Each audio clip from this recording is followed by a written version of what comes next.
ETV YouTube ఛానల్స్లో మీ వ్యాపార ప్రకటనల కోసం ఈ నంబర్కి కాల్ చేయండి.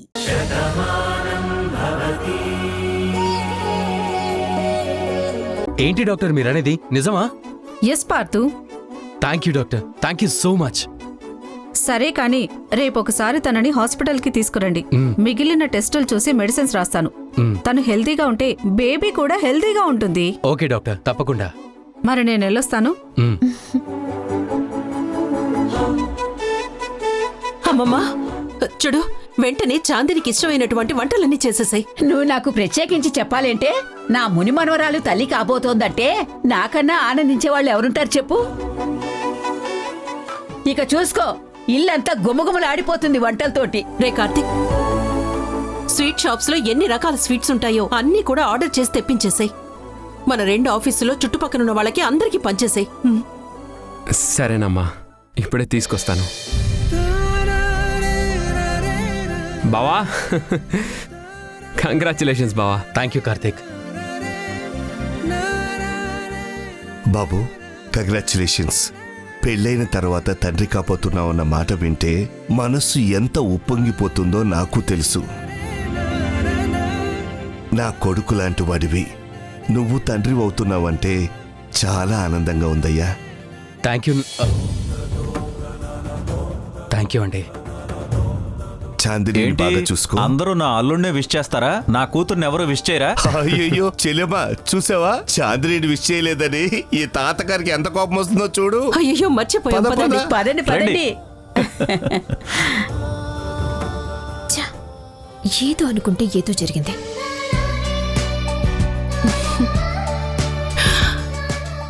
చాందిని, చాలా ఆనందంగా ఉందమ్మా.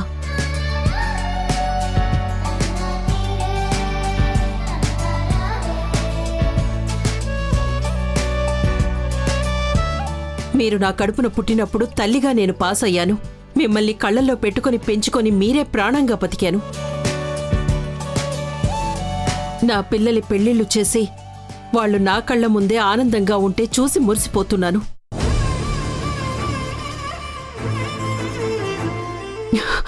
ఇప్పుడు మీ కడుపులు పండాలని ప్రతిరోజు దేవుణ్ణి కోరుకుంటున్నాను. ఆ భగవంతుడు నా మొర ఆలకించాడు. నా కూతురు తల్లి కాబోతుందన్న శుభవార్త మాకు తెలిసేలా చేశాడు. కంగ్రాచులేషన్స్. కంగ్రాచులేషన్స్ చాందిని. ఇప్పటి నుంచి నువ్వు చాలా జాగ్రత్తగా ఉండాలి. నన్ను చూసుకోవడానికి మీరంతా ఉన్నారు కదా వదినా. అది నువ్వు ప్రత్యేకించి చెప్పాలా చాందిని? నా ఆడపడుచు అమ్మ కాబోతుందంటే మా అమ్మ నన్ను చూసుకున్నంత జాగ్రత్తగా నేను నిన్ను చూసుకుంటాను. ఏంటి చాందిని, ఏమైంది? ఏంటి చాందిని, ఏంటిది? నువ్వు ఇలాంటప్పుడు బాధపడకూడదు. సారీ వదినా, నేను అనవసరంగా నీతో గొడవ పడ్డాను.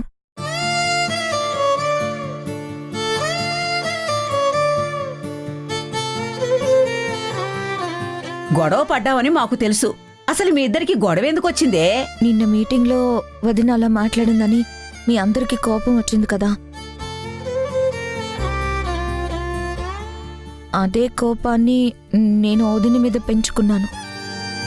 తనకి తెలియకుండానే జరిగిందని అరచేతిలో హారతి వెలిగించుకొని దేవుడికి హారతిస్తూ చేతిని కాల్చుకుంది.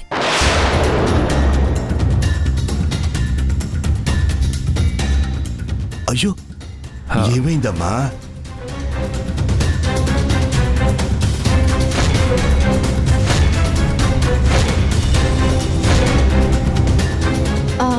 ఏంటి బాను, ఏంటి పిచ్చి పని? నువ్విలా బాధపడతావో అనే నిన్ను బాధ పెట్టద్దు అని చెప్పేసి ఎవరిని ఒక్క మాట కూడా అనద్దని చెప్పాను. అయినా నువ్విలా ఎందుకు చేశావమ్మా? ఏంటమ్మా ఇది? జరిగిందేదో జరిగిపోయింది, అంత మాత్రానికి చేతులు కాల్చుకోవాలా? ఏంటే ఇది? పొరపాటు చేశావని ఒక మాట అన్నావు, దానికే ఇలా కాల్చుకుంటారా? మీరందరూ నా మీద కోపం చూపించుంటే నేను తప్పు చేశాను, నన్ను తిట్టారని సరిపెట్టుకునేదాన్ని. కానీ ఎవరూ ఒక్క మాట కూడా అనలేదు. అత్తయ్య కూడా ఎవరిని ఒక్క మాట కూడా అననివ్వలేదు. ఆయన కూడా మనసులో బాధపడ్డారు తప్ప నా ముందు కోపం ప్రదర్శించలేదు. నిజంగా నేను కావాలని చేయలేదు అత్తయ్య. ఇక నేను ప్రిపేర్ అయిన బడ్జెట్ పేపర్స్ ఒకలా ఉన్నాయి, అక్కడ ఫైల్స్లో చూసేసరికి ఇంకోలా మారిపోయాయి. దాంతో నేను తడబడ్డాను.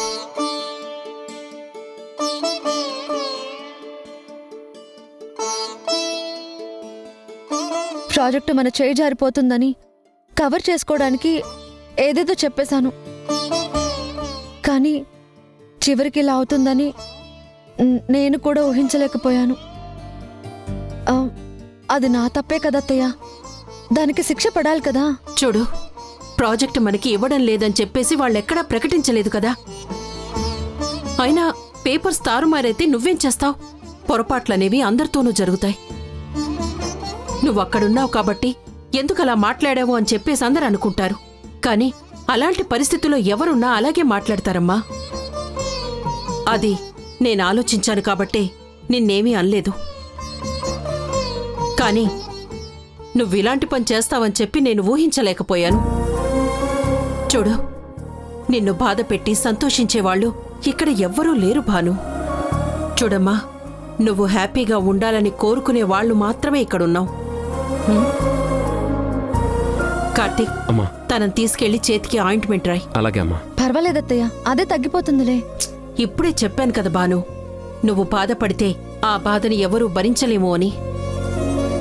చూడు, ఆ బాధని భరిస్తూ నన్ను బాధ పెట్టకమ్మా. కార్తీక్, తీసుకువెళ్ళు, వెళ్ళు. రా బాను, పద.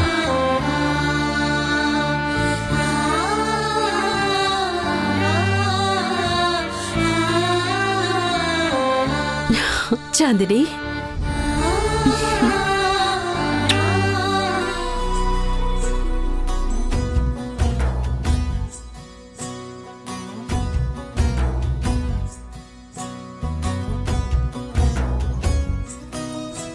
నీ చిత్రం చూసిన చిత్తం చెదిరినే చిత్తరువైతిరయ్యో.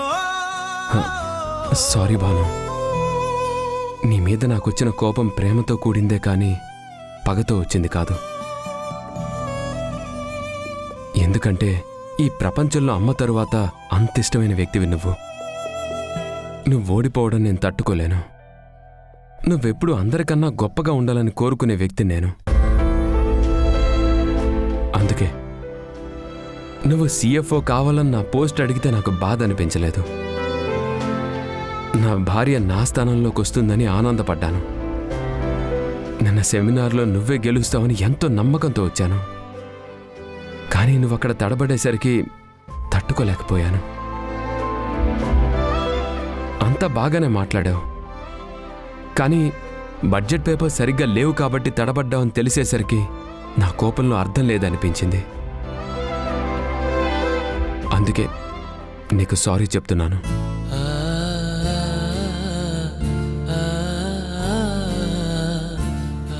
పొరపాటు ఎక్కడ జరిగిందో నాకు తెలుసు.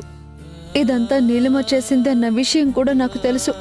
కానీ ఆ నిజాన్ని మీకు చెప్పలేను. ఎందుకంటే మీరు భరించలేని నిజం ఒకటి నీలిమ దగ్గరుంది. అది బయటపడకుండా ఉండటం కోసమే ఇంత బాధను భరిస్తున్నాను. మిమ్మల్ని అందరినీ బాధ పెడుతున్నాను. అయినా సరే మీరందరూ ఇంత పెద్ద మనసుతో నన్ను అభిమానిస్తూ ఉంటే తట్టుకోలేకపోతున్నాను.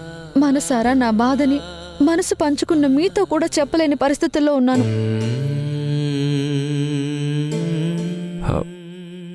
ఏంటి బాను ఇంతలా ఫీల్ అవుతున్నావు?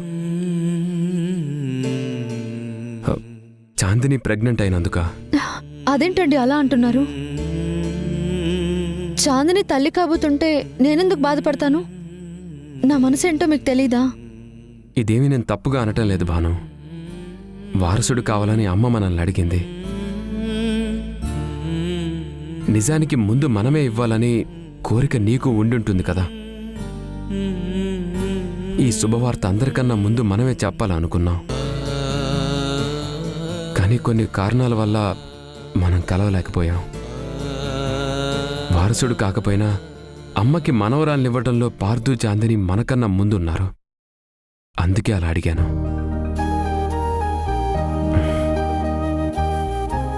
ఎక్కువ ఆలోచించకు భాను. ఈ ఇంటి పేరుతో వారసుడినిచ్చే హక్కు అధికారం మనకే ఉంది. చాందిని వాళ్ళు ముందున్నా మనం లేటు కావద్దు. కానీ మనం కూడా అమ్మకి తొందరలోనే శుభవార్త చెప్దాం. Don't worry. 2 నెలల్లోపే నువ్వు నెల తప్పావన్న మాట అమ్మ వింటుంది. నువ్వు రెస్ట్ తీసుకో, నేను జ్యూస్ తీసుకొస్తాను. వద్దండి, మీకెందుకు అనవసరమైన శ్రమ? ఇందులో శ్రమే ఉంది భాను. నువ్వు తొందరగా రికవరీ కావాలి. మనం తొందరపడాలి. అమ్మకి తొందరగా గుడ్ న్యూస్ చెప్పాలి, వారసునివ్వాలి, అంతే.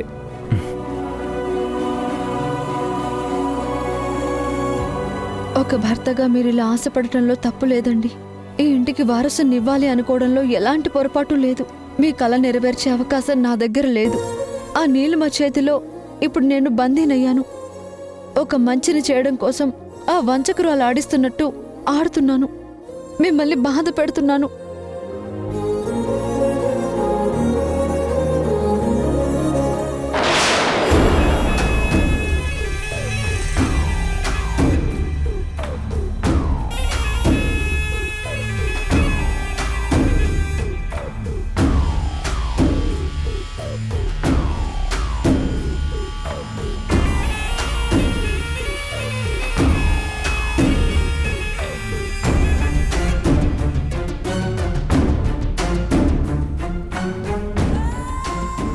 ఏంటి లేటు? ఇంతవరకు ఆయన నాతో మాట్లాడుతున్నారు. ఓ, నీ గాయాన్ని చూసి పాపం కార్తీక్ మనసు చాలా బాధపడినట్టుంది. సెంటిమెంట్తో ఆయింట్మెంట్ కూడా రాశాడా? ప్రేమకున్న బలం అదే, బలహీనత కూడా అదే. తన వాళ్ళు తప్పు చేస్తే తట్టుకోలేరు, అలా అని వాళ్ళు బాధపడితే భరించలేను. ఇప్పుడు నా భర్త పరిస్థితి అదే. ఏంటి? ఈ గాయాన్ని ఆధారంగా చేసుకుని మళ్ళీ మీరిద్దరూ దగ్గరయ్యే ప్రయత్నాలు మొదలుపెట్టారా? నువ్వెంత దూరం చేయాలని ప్రయత్నించినా మా మధ్య దూరం పెరగదు నీలిమా. అదే బంధానికి ఉన్న బలం. ఆ బలహీనత వల్లే కదా నువ్వు నన్నింతలా ఏడిపిస్తున్నావు. ఏంటి, నీ భర్త నీ చేతికి ఆయింట్మెంట్ రాయగానే సెంటిమెంట్స్ బాగా చెప్తున్నావు బాను. ఎంత బలమైన బంధానికైనా ఏదో ఒక చిన్న బలహీనత ఉంటుంది బాను. అలాంటి నీ బలహీనత ఇప్పుడు నా చేతిలో ఉంది, అది మర్చిపోకు. పొరపాటున నువ్వు కార్తీక్ దగ్గరైతే ఈ కుటుంబం చిన్నాభిన్నమవుతుంది. తల్లి కాబోతున్న చాందిని బతుకు అగాధంలో కూరుకుపోతుంది. అసలు నీకు మనసు అనేదే లేదా? ఎదుటి వాళ్ళ ఆనందాన్ని పాడు చేస్తే వాళ్ళు బాధపడతారన్న బాధ కూడా లేదా? అలా బాధపడితే నేనెందుకు ఇలా చేస్తాను? అయినా నా కార్తీక్ని నువ్వు సొంతం చేసుకున్నప్పుడు నేను పడ్డది కూడా అదే బాధ కదా. ఆ బాధ నువ్వు పడాలి కదా. నువ్వు నన్ను మాత్రం బాధ పెడుతున్నావు అనుకుంటున్నావు, కానీ అక్కడ ఆయన కూడా బాధపడుతున్నారు. ఆ విషయాన్ని నువ్వు మర్చిపోవద్దు. ఆయన్ని కోరుకున్న నువ్వు ఆయన బాధపడుతూ ఉంటే చూస్తూ ఆనందంగా ఎలా ఉండగలుగుతున్నావు? దీన్నే ప్రేమ అని ఎలా సమర్థించుకుంటున్నావు? పిచ్చి భాను, నా కార్తీకే నీవాడైనప్పుడు బాధపడక ఇంకేం చేస్తాడు? నావాడైనప్పుడు కదా ఆనందం ఎలా ఉంటుందో చూపిస్తాను. బాధని నీకు వదిలేస్తాను, సంతోషాన్ని కార్తీక్కి నేను దగ్గర చేస్తాను. నీలిమా, నీలిమా, నీలిమా.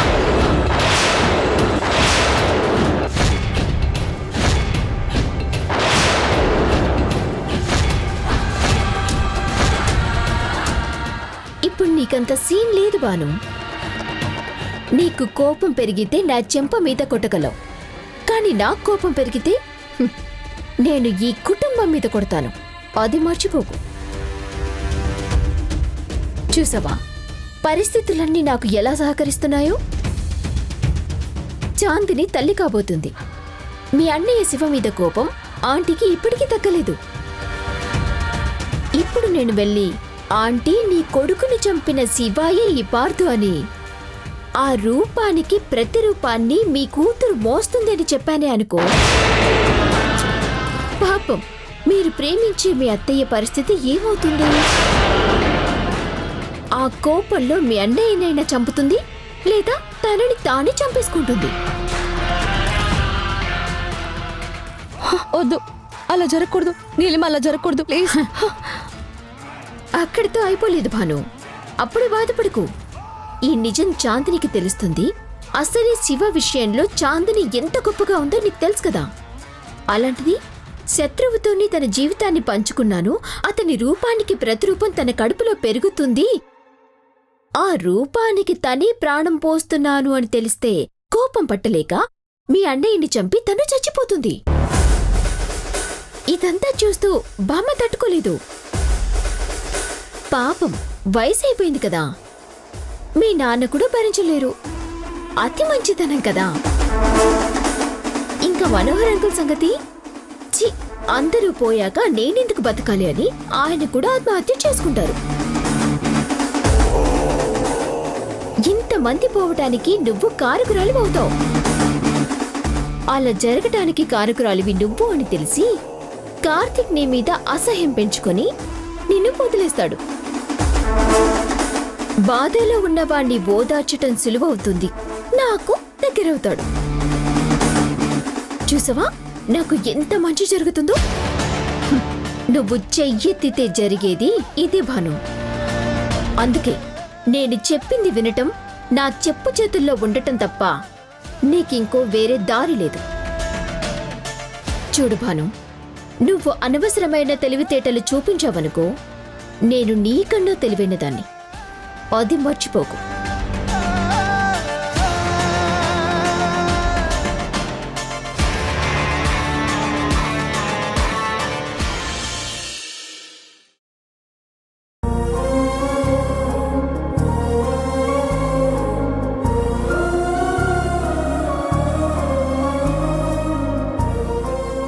చూడు, వెంటనే చాందినికి ఇష్టమైనటువంటి వంటలన్నీ చేసేసాయి. నా పిల్లలి పెళ్లిళ్లు చేసి వాళ్ళు నా కళ్ళ ముందే ఆనందంగా ఉంటే చూసి మురిసిపోతున్నాను. పొరపాటున నువ్వు కార్తీక్ దగ్గరైతే ఈ కుటుంబం చిన్నాభిన్నమవుతుంది. తల్లి కాబోతున్న చాందిని బతుకు అగాధంలో కూరుకుపోతుంది. ఇప్పుడు నేను వెళ్ళి ఆంటీ నీ కొడుకుని చంపిన శివాయే ఈ పార్థు అని, ఆ రూపానికి ప్రతిరూపాన్ని మీ కూతురు మోస్తుందని చెప్పానే అనుకో, పాపం మీరు ప్రేమించే మీ అత్తయ్య పరిస్థితి ఏమవుతుంది? ఇరుగు దిష్టి, పొరుగు దిష్టి, ఊళ్ళో వాళ్ళ దిష్టి, మనకి తెలియకుండా మన మీద పడి ఏడ్చే వాళ్ళ దిష్టి, అందరి దిష్టి పోవాలి.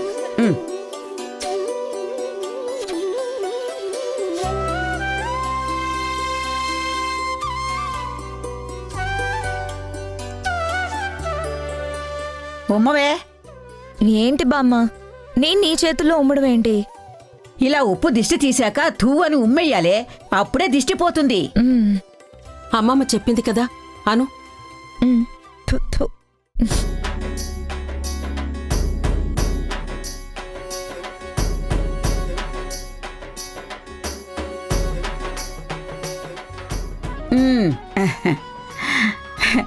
ఇప్పుడు నాకు చాలా ఆనందంగా ఉంది. దేనికమ్మమ్మా? దేనికంటావేంటే పిచ్చిమొహా, ఈ రోజుల్లో 2 తరాలను చూడటమే గగనమైపోయింది. పిల్లల పెళ్ళైనా చూస్తారో లేదో తెలియడం లేదు. అలాంటిది నా కళ్ళతో 4వ తరాన్ని చూస్తున్నానే.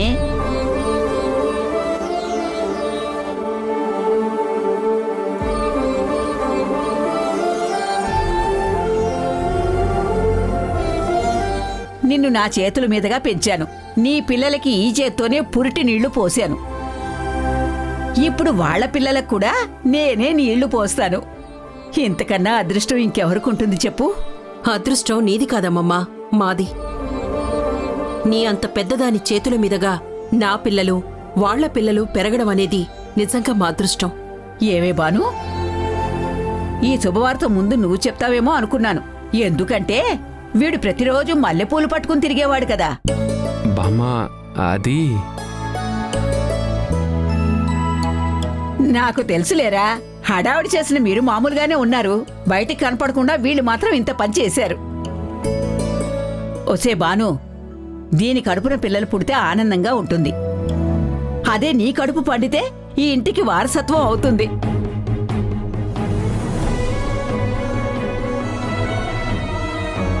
అందుకే నువ్వు కూడా కాస్త తొందరపడవే. బామ్మా, కంగారు పడకు.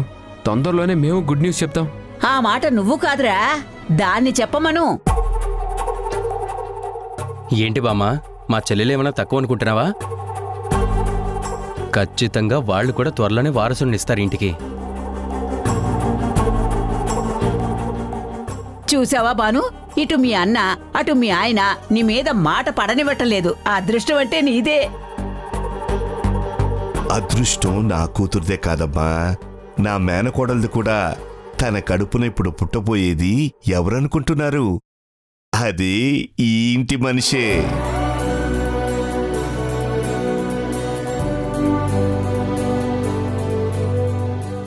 ఏంట్రా వాసు నువ్వు అనేది? ఈ ఇంటి మనిషా? ఎవరు? పార్దోను పెంచిన ఆ కోనేరు కృష్ణప్రసాదా? తన కడుపున పుడతాడంటావా? కాదురా, ఖచ్చితంగా ఈ ఇంటి మనిషే పుడతాడు. ఆయన పార్దోని పెంచిన తండ్రే కాని కన్న తండ్రేమి కాదుగా.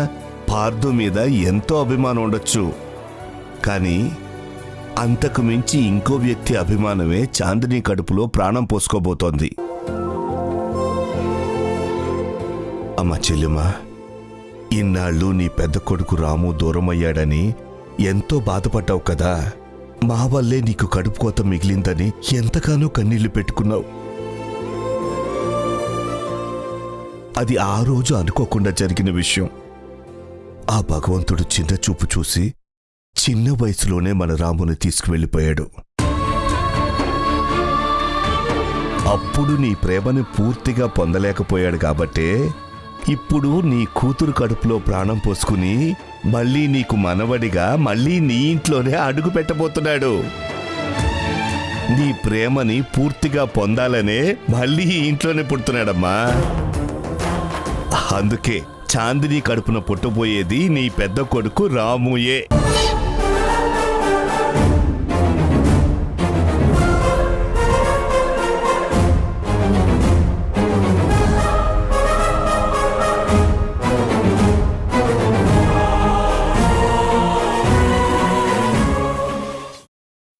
మనిద్దరం బాగానే ఉన్నాం కదా బాను. మన కాపురం బాగానే సాగుతుంది కదా. మనిద్దరి మధ్య అన్యోన్యత లోపించలేదు కదా.